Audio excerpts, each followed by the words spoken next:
ჯემალ ფუტკარაძის სახლზე გაკეთებული წარწერების გამო ბათუმის მერიის ზედამხედველობის სამსახურმა 2 პირი დააჯერიმა. თავისუფალი თაობის წევრებმა მერიიდან ოქმი დღეს მიიღეს. ჯარიმის ოდენობა 50 ლარს შეადგენს. ქმედების განმეორების შემთხვევაში ჯარიმის ოდენობა იზრდება. თავისუფალ თაობაში მიიჩნევენ, რომ ჯარიმა სამართლიანია და ამ მიერიდან პროტესტის მსგავსი ფორმით გამოხატვას აღარ აპირებენ.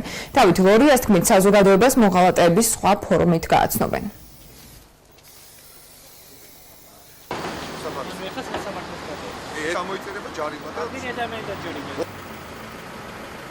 ჯარიმა არის 50 ლარიანი გამოწერილი, ჩვენ გადავიხდით ამ ჯარიმებს, ეს არის 150 მუხლი, თვითმართველი ერთეულის იერსახის დამახინჯების მოქმით.